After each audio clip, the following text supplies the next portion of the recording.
Welcome to another episode of All About Design, and I'm delighted to say I'm joined by the ever effervescent Deborah this week. We're going to be talking about, now the clocks have changed and spring has sprung, how we can align with that, because there's something really magical about the shift into spring. So let's wake up our interiors in the same way. Let's shed the darkness and step into the light and freshness and all those exciting new possibilities. It's a good opportunity to bring in a few strategies to shake off winter and move forward with the year.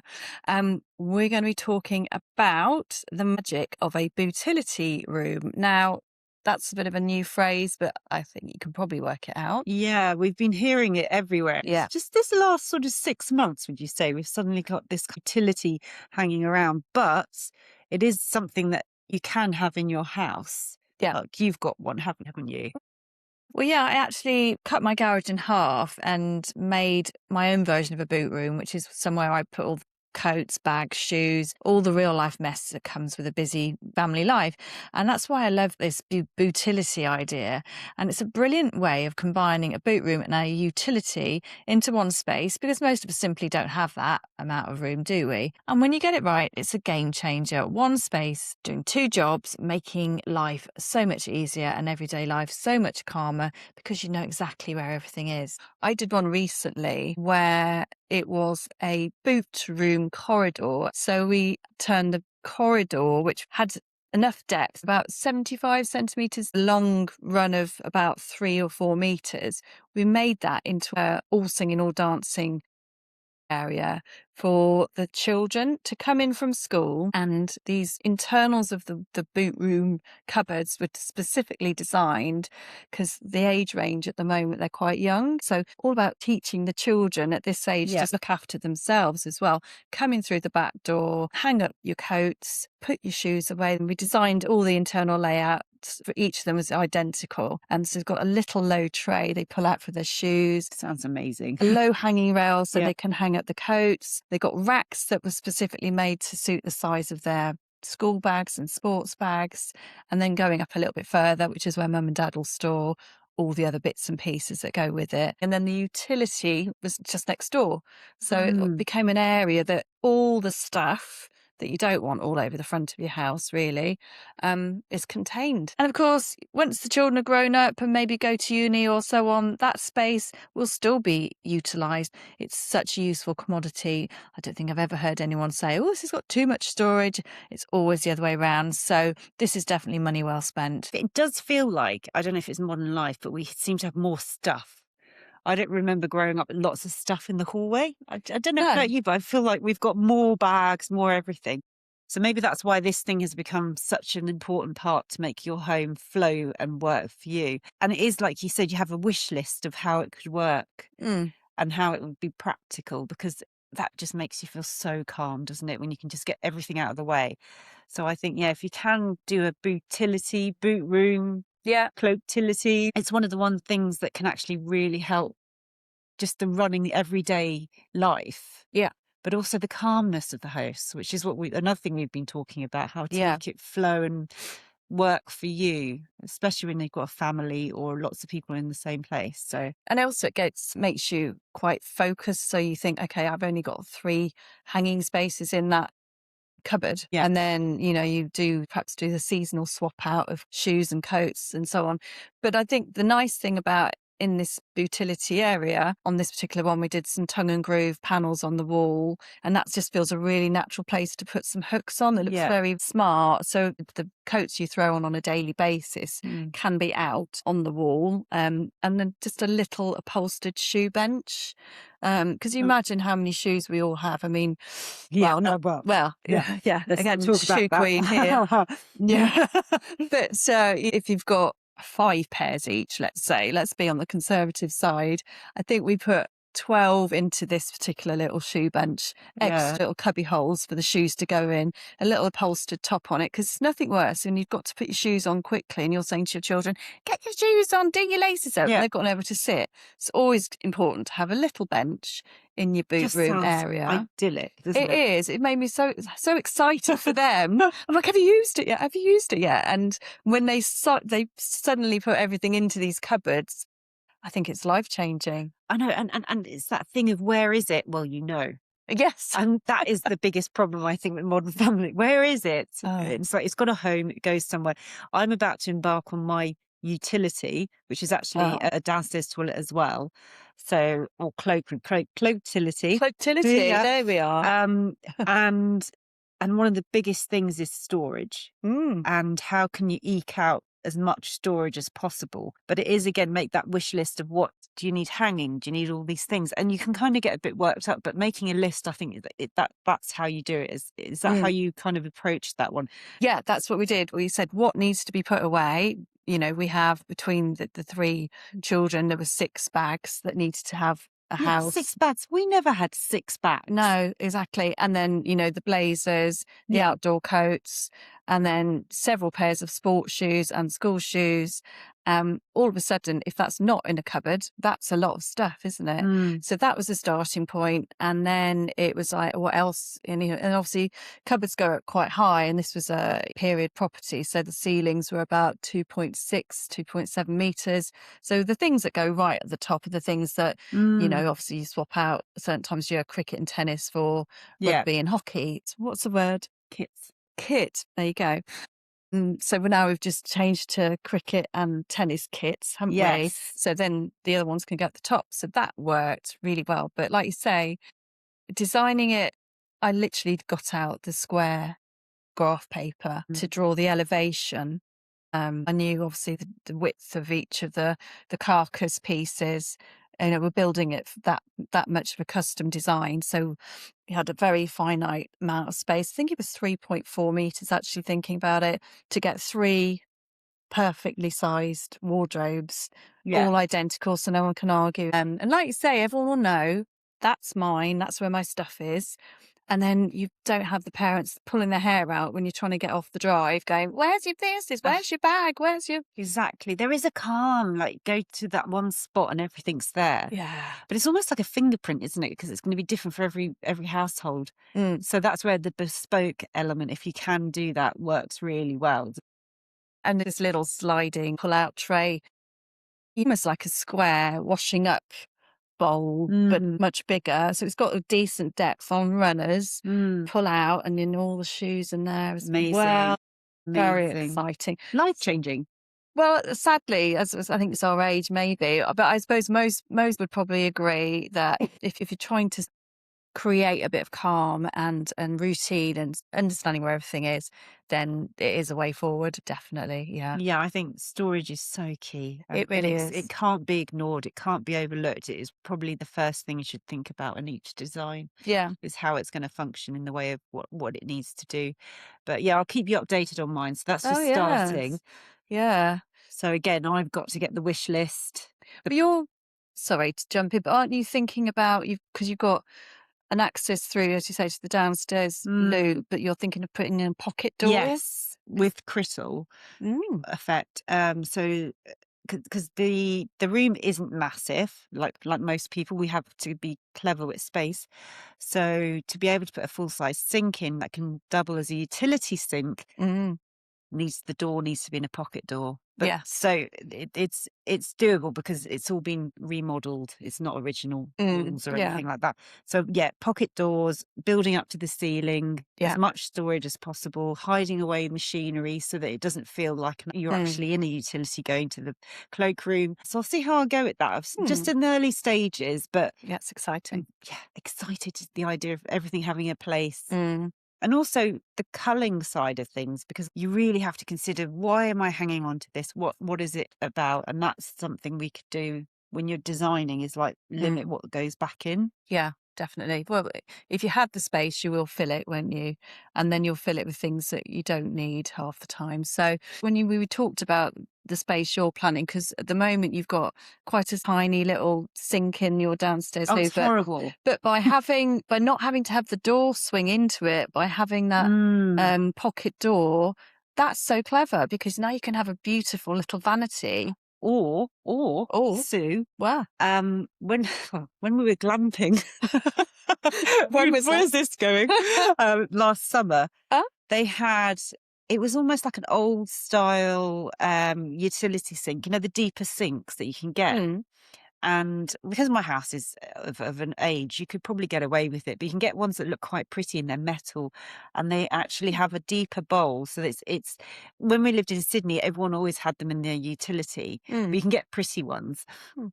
So it's deep so that if you need to wash anything, soak anything, you can, but Mm. they're not very big. So it's not much wider than, say, a normal sink, but it's deep. So I might look into that. I'm not sure, or a nice vanity. But the idea is that it doubles up. So once that Mm. door is slid open, it's almost like one room. That's kind of Nice. in my head, but we'll see how it goes. So I guess that's the thing, isn't it? To fulfill the purpose of the house, just thinking about how that can Yeah. work for you at home. You don't always have to have designated spaces for everything. You can combine and use the space more effectively together.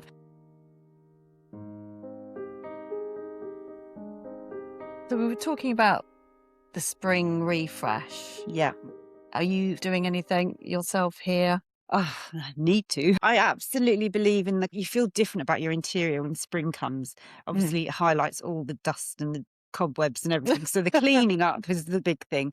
But the way you use your house changes, doesn't it? So you kind of Mm. more outward looking, and that connection between the outside and the inside, I think, becomes more relevant in spring. Mm. And that's something that you suddenly go, right, I'm going to open up the house. I'm going to get the furniture outside. Mm. I'm going to think about my outside spaces. So that's Yeah. something definitely on my list at the moment. So kind of making it easy to be outside Yes. and unblock accesses, Mm. things where doors are. Look at that Yeah. new layout for the new season.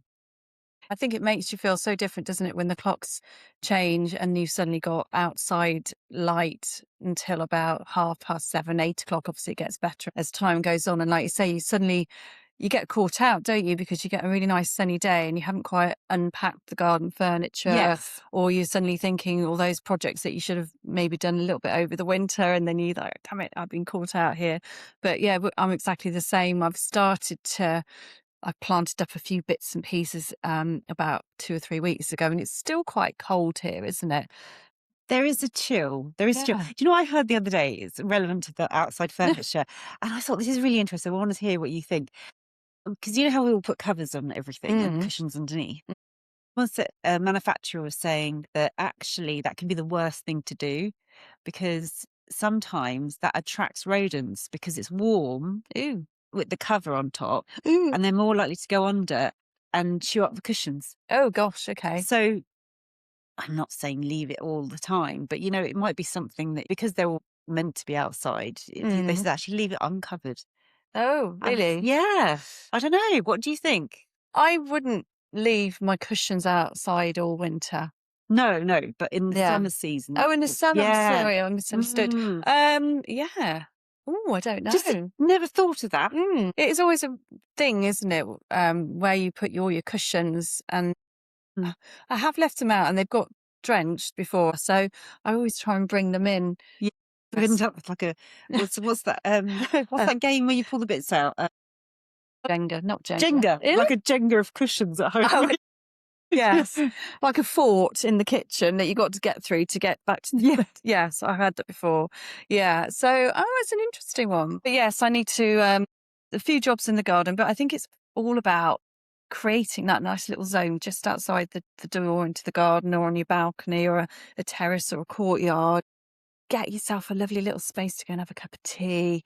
Mm. And I'm training Teddy, the Labrador, at the moment, not to destroy my garden, because he has this thing about ripping off branches and trying to eat stones. So my trainer's saying, get a long line on him and get yourself a nice little place to sit outside. It sounds really relaxing, but it's not. It's going to be Teddy, lay. I Yeah. don't eat that until we get him trained. But anyway, it's a work in progress. I actually recently invested in a very large plant, which was about 6 feet tall by 2 meters wide. So it was like instant gardening, because I had this bit of fence that I'd left with a giant hole ready to put something in. And then it's Mm. that time of year, Mm. any time up to sort of March, April, really, they're not really growing that much. So you can put a new big plant in. Yeah. And then, so I've got this beautiful little area with a red wrought iron table. and this instant like hedge behind it that looks so rich, and I'm really Mm, excited about it. So I know it's a lot more money, but it would have taken probably 10 years to grow. absolutely, So yeah. it's worth the Mm. investment from what I'm getting from it already, because it feels like something that's a little bit of a special place in the garden. Focal point, though. Yeah, and So it's you need yeah. those. Yeah, so I'm quite excited about that. I like destinations in a Yeah. garden, multiple destinations. And one of my big bugbears is, I mean, it depends on what space you've got to work with, but you don't necessarily need a dining table right outside your patio Oh, doors. no. Have comfy seats, because I think probably usage wise, you'll use the comfy ones Mm, more. And also they're lower and it stops the blocking of the view. So mm, kind of encouraging you to come out going, look, this is comfortable. Have different areas and think about the sunlight and the mm. evening like you were talking about before, and make it a room that you use. Definitely. Well, it's gonna be probably the biggest room in your house, isn't it? And you look at it all the time and then don't make the most of it. So now's the time to think, yay, what can I do? Like you say, sight lines. What are Mm, you looking at? It doesn't have to be just one place. Recently spoke to Danny King, the garden designer, and mm, she was saying about eating in the garden, the sound of music in the garden. Get some sort of internet signal mm, down to the bottom of your garden, because you'll use the space a lot more. I quite often think, oh, I'd like to go out and do a bit of work at the bottom of the garden, but the internet signal doesn't work. mm. Didn't even think about putting a booster out there. I That's a mean, really good what a idea. good idea. Well, this is it, making it function, not just having a lawn like and a little bit of a patio. Yeah. Have those areas that you can go to and like extend your outside living, Yeah.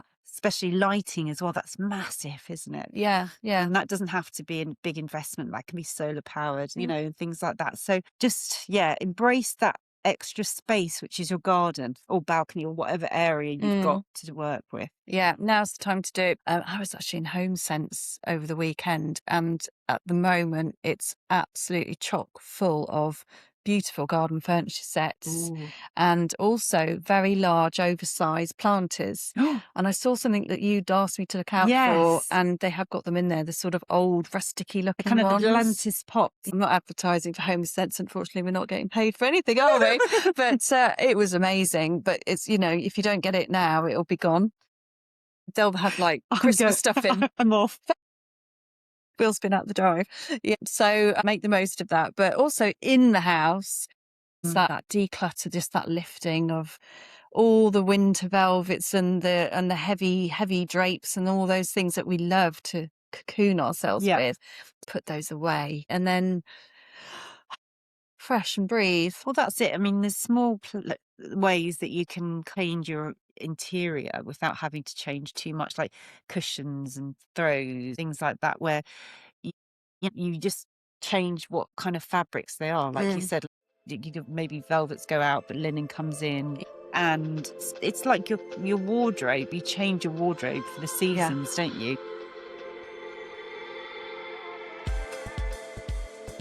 I was thinking about how homes were designed in the olden days when people had their plot of land and they was like, hey, let's look at where the sun is. Mm. In the northern hemisphere, especially like UK, North America, and Mm. so on, south facing light is seen as the best. Yeah. You would have your kitchens on the east side or where you'd have your breakfast, because east light in the morning is very invigorating, and it's making the most of that. North face rooms have that cold light. That's not what we want as the rooms that we spend most of our time in, certainly not dining or early morning or lounges, because they have to work so much harder to get that nice cozy Mm. feel in them. So I was just thinking how interesting it is that nobody really pays a lot of attention these days to. Is it a luxury to be able to choose which direction your Oh, house yeah. is? I've never contemplated buying a house that hasn't got a south-facing garden. Mm. It basically rules it out. But then I suppose it depends how much. You want that house, and also sometimes it's catchment areas for schools and things like that, and Yes. it's always a game of playing, or which is the most important thing on my list to have. I was looking into this, and the Romans and the Greeks Mm, built the whole towns around the sunlight and the seasons. We've sort of lost living with nature a little bit, haven't we? But we're yeah. starting to, I think, reapproach all that and bringing the outdoors in and so on. And can be said, you could actually flip spaces around. If you love a house, generally, you love the bones, the ceiling heights and the architectural details. We did it, didn't we? One of our first projects in Moseley, where they were planning a very big extension, but they were going to keep the kitchen looking out over the front of the road. It's a beautiful garden at the rear, and also it was south facing. Yeah. Why are we not flipping the whole house round? And it can be done. It can. But also, I've seen clever things now. People are looking at their houses going, I'm going to put skylights in. I'm going to open up the windows. I'm going to, create light tunnels where they weren't before. So rather than move, consider these ideas as well, know. But don't think this is how it has to sit. Think, how can it work better for me? Yeah, it's designing to the circadian rhythm, isn't it? Because we are human beings and we do react to daylight, natural daylight, and seasons. And if we're going to live our best lives, really, it's worth thinking about it, because it's not always impossible to make changes, and it doesn't always have to cost a fortune. It just has to be well planned. I think that's the key, isn't it? So obviously, there are always parameters with everything, but sometimes that's a good thing. If we could do anything anywhere, it would be, oh my goodness, where do I start? Consider the old step back and just consider everything, even like the upside down house, as we call it. That's a big way, because you can actually put loads of light through the roof into the rooms. Again, depending on what your house, you might have different levels. It's taking what you have and trying to make the most out of it. And I think that's it. And making it work better. But also passive house design that sometimes people think is a little bit hippie. But actually, if you get the sun into the right rooms of your house at the right times of day, that's reducing energy bills. So it really is not just on a design level, it's also on an environmental level as well.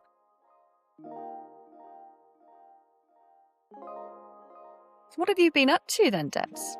Well, I've had a bit of an auction buy this weekend, so I'm excited for that. So another mirror, and a fender for the front room. It's very exciting, isn't it? It's like, how long does it take you to find those things? I think it's a bit like, the charity shops. You have to be on it all the time. You have to almost religiously look at the auction lots coming up, keeping in mind what you want, what you need, and your limit as well. Those key things which everyone says. Also, it's good to keep looking, because you actually get an idea of what prices things are going for. You can be confident when you bid that you're not underpaying, overpaying.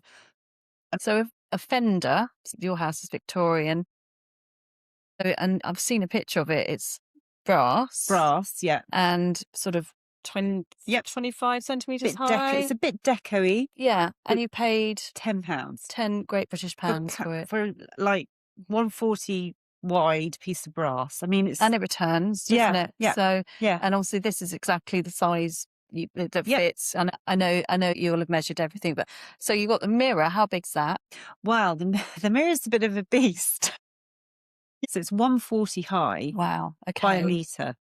Wow. But it's gilt, beautiful, of the period that I'm looking at. So the late, like 1890s. So again, it's knowing what you're looking for. But for me, that's an exciting piece, because we've got high ceilings and it will work really well. So yeah, I'm picking that up this week. So I'll let you know how I go at that. Oh, that'd be amazing. How exciting. And what else have you been doing? Well, it's all master bedroom. So this is why that's the kind of knock-on effect. And we were talking about it earlier, weren't we? How you can find a piece that kind of propels you a bit. And I think the mirrors propelled me a bit, because we were and ahhing whether or not we put the fireplace back in. Yes. Because we're lucky enough to have fireplaces in most rooms, but 2 rooms, they've been removed. And I think we've decided yes. Yay! So now, but then it just delays the process, because I've got to find one. There's a knock-on effect. But I do think sometimes it is an organic experience when you actually design a room. For me, especially, because I'd like to curate secondhand pieces into my interior. So I can't really design it 100%. No. But when I get those key pieces, it propels everything else on, and it means that I know what I'm doing. So that's exciting. That's the next thing. Reclamation yards. Yeah. Looking for the right one, the right period. Yeah, so that's very exciting. Wow, I did that a long time ago. I think it was my first home was called Jubilee Cottages, and it was 1887. Oh, perfect. And it was just a little semi-detached Victorian cottage, but it was like a TARDIS. And in the main bedroom upstairs, there had been a fireplace. Mm. And I was determined, and I was so excited because I remember I got a chisel and a hammer, and my mum was sort of hiding around the corner in case there was something awful behind it. And I knocked through this wall, hoping to Oh, find yeah. the original Victorian fireplace there. And it wasn't. It'd been bricked up, but I think the fire bricks were still there. Obviously, I just had to get it sort of reopened up. And then I went on the hunt that you're about to go Yeah. on to find a fireplace of exactly the same age, because You feel responsible. you have to. Yeah, it's like, Yeah. I'm looking after this house. This is under my Custodian. yes, for now. I Yeah. won't always live here, but I'm going to do right by it. And off I went. And I found one. I think it was 1888 was the closest I could get. Just a tiny little bedroom one. Yeah. And I was very, very pleased with myself, and I loved it. I just felt, putting that back into that room was a gorgeous thing to do and the right thing to do for me. Apart from then the birds used to sit on the chimney above it, and there was the pigeons especially go, coo. You can hear them, can't you? Yeah. Yeah. So I probably wouldn't have actually opened it up to the elements like you. I think you're not going to do that, are you? No, it's purely cosmetic. I think it's needed. It's almost like there's something missing in the room, and I think, but I do feel quite responsible for picking the right one. You will. So that's the next hunt. I trust you. And you were thinking about whether to do built-ins or so freestanding. Well, I'm actually, it's interesting because built-ins, like we did talk about, like Bootilities and stuff like that, and built-ins are fantastic for creating space. But I think we've decided to put actually freestanding, and that's just because I feel like that feels more traditional in that room. But again, it's all a balancing act. Once I've got the fireplace, then I know how it's got to work. So watch this space. But at the moment, it looks horrendous. There's plastered walls, or old plastered walls. So it's going through that stage is hard, but it's so worth it, and you will forget the pain of this part, won't you?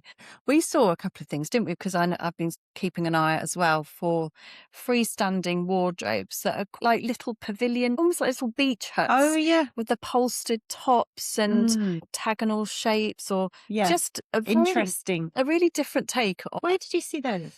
That was Coach House. I hadn't seen anything like that before. And you found something at Lanredwat, didn't you? That was. I did, and it was that kind of eclectic, slightly not just run-of-the-mill look that I wanted to go for, which I quite like. But I think it's more the scale, because if the scale's not right, it won't work. Those ones were lovely, but they were too short. Yes, that was the problem, because obviously you can perhaps put different legs on them, but then you'd need a plinth built to ensure that it was safe and it was balanced. And then you start thinking, hang on a second, this is going to too hard, pile. Yeah. But it's good to look at other options and push the boat out a bit, because it can be colourful furniture. It can be interesting. It doesn't have to be bland. No. But it is a balancing act. So once I've got the fireplace in, I'll know what I can do around it, because I think that's the big stuck feature. Yes. Whereas everything else can be manipulated to balance. So I'll keep you posted on that one. It's exciting. Very what about exciting. you? New developments?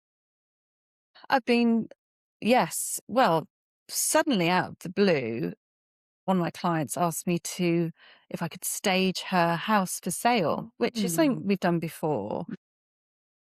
It's not that common. I don't know why in this country, but London, I know they do it a fair bit. But certainly we have done it before. This is exciting because actually you helped me on some areas of this house when you worked at Novo Interiors with me, and obviously still I drag you in a lot, don't I, to help. And actually through the years, I've gone through the whole house with this client.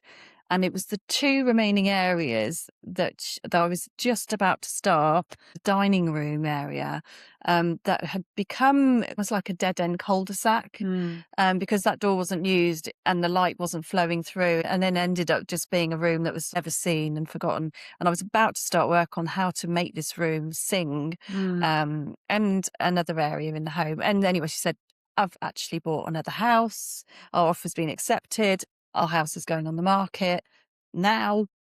Can you help me? Amazing.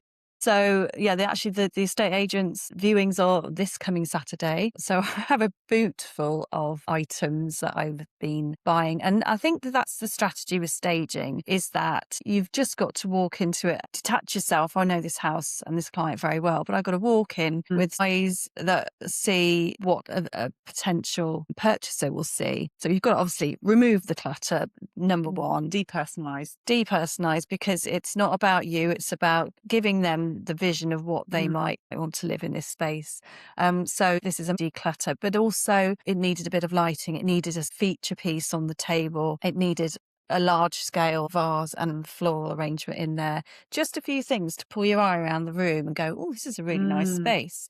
So I'm excited about that. I've got a boot full of stuff that I'm delivering later on, and then we will install that ready for Saturday. Amazing. And the other thing in that is the outside areas, outside Yes, cushions. true.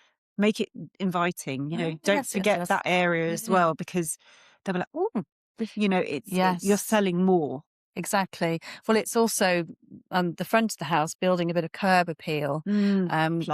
Plants, even if you just go and buy a really nice planter, just for the occasion, you will use it somewhere else, but just makes a big difference than having no greenery or flowers or anything at the front of the house when somebody pulls up. I remember there was this lovely, when we staged our house in Sydney, actually, because it was very commonplace to do it there. There was lots of companies and you just hired furniture. And there was this lovely man, and he came and looked, and he was like, what you need is something that smells nice by the front door. Oh. So something with a fragrance. Yes. And I mean, I went running around Bunnings, which is like B&Q, just buying beautiful white classy looking flowers that had scent, sticking them in pots. And you kind of think, gosh, I'm spending a few hundred. But it could be the difference between thousands, because you can get two people that love it, because it's like, here's just the scent by the door. Things like that, little things, Clever. like that we know, but we don't always do. And you know what? It's worth doing, because you just want more people interested. So yeah, don't forget the outside. Yes, very true. And the outside seating. And that's the thing, because it's worth taking a little bit of time, which we don't have a lot of time. We have less than a week now to get it right. But it can make the difference between tens of thousands of pounds on your sale price. And also, like you say, what you really want is for 2 or 3 or 4 people to be very, very keen and say, right, let's go into a little bit of a bidding war about this. And so, yes, I think we'll probably end up spending, and actually, it's a sort of point of pride. I don't want it to be a ridiculous amount of money that she has to spend. There's no need for that. No. What you need is scale pieces that give a little bit of oh, that's really nice. And I was in Dunelm, and I was in Home Sense, and I was in Next. So, we're not talking extremely high-end things. No need for that. No. A few £100s, I think, probably less than 400. And that includes someone to come and put some bits and bobs up on the wall with the drill, And let's see, I'll keep you posted. Well, it's selling a lifestyle, isn't it? That's what you need to do. Yeah. So there's no shoes, there's no clutter, there's no nothing. Not how we live. No. And everyone knows that, don't they? I know. But you are like, this is the lifestyle. And, it's so worth it. I mean, I'd do it again in a heartbeat. Yeah. Yeah. Sell the sizzle. And you can go one step further. So actually, it's a really interesting story. I heard Lawrence Llewellyn-Bowen, who I think is an amazing interior designer, and he also knows his historic interior design. His house was apparently full of the most incredible, floral, baroque wallpapers, I don't know, colour, pattern. And he put it on the market and it wouldn't sell. And so he had to then almost take all of his own personality out. And I'm not saying go that far, but then he managed to sell it. So as in he painted it a very neutral colour. So there's no need to do that. But if you're trying to sell your house and people are getting put off, have a little step back and think, what is it? Is it some crazy colour wallpaper or something, think about obviously the pathways through the house. If people are walking in and there's sort of things looming above them and it feels cramped, there's no space or reflection, maybe just starting in a mirror or just clearing that will help, won't it? Absolutely. And think who you're selling it to. Mm. So if it's a family house, have heavily chosen wooden toys or something, little things like that. Really have a look at the market and see which houses are selling quickly. Have a look at them, see why their interiors work. And usually it's because it's pared back. It's soft enough that it's inviting, Yeah. but it's not really, like you said, it's nondescript in some ways with clever design accents. So it shows that kind of lifestyle feel. Exactly. Who are you selling to? Sell to them. I love it. That's really good. They used to do bake bread and brew some coffee, didn't they? And then somebody said, well, what if somebody's like hates coffee and, Celiac. Yeah. Yeah. So actually you've got to be a little bit careful, because some people think, oh yeah, put some nice room fragrances in. But if you choose the wrong one. Or like me. Oh yeah, you don't like them. Sneezing and crying. I think just fresh. Yeah. So it has to be almost like quite natural in that way as well. Otherwise you might put someone off. And don't be afraid to take furniture out if you can. Just take pieces out, lighten the space. I mean, we actually, when we did ours, we got all the furniture and we hired it because we were going to rebuild our house. So the furniture didn't fit, but we were living with it. Yeah. But it was the wrong scale. Okay. So the sofa went. Everything went. Yeah. And we had right scale, beachy kind of vibe. And it just transformed the space. So I know when you're moving, it's hard to do that, but just think about how you may take maybe one of the armchairs out. Yes, very good point. Well, this is how they sell show homes, isn't it? They put in small scale furniture. I used to think, oh, they had 2 armchairs and a sofa and a coffee table. Yeah, but they were like maybe 65 centimetre wide armchairs instead of the nice, comfy 80, 90 centimetre ones. Standard double, things like that. It does make a difference. It's not how we live, but it makes a difference. Yeah, that's very clever.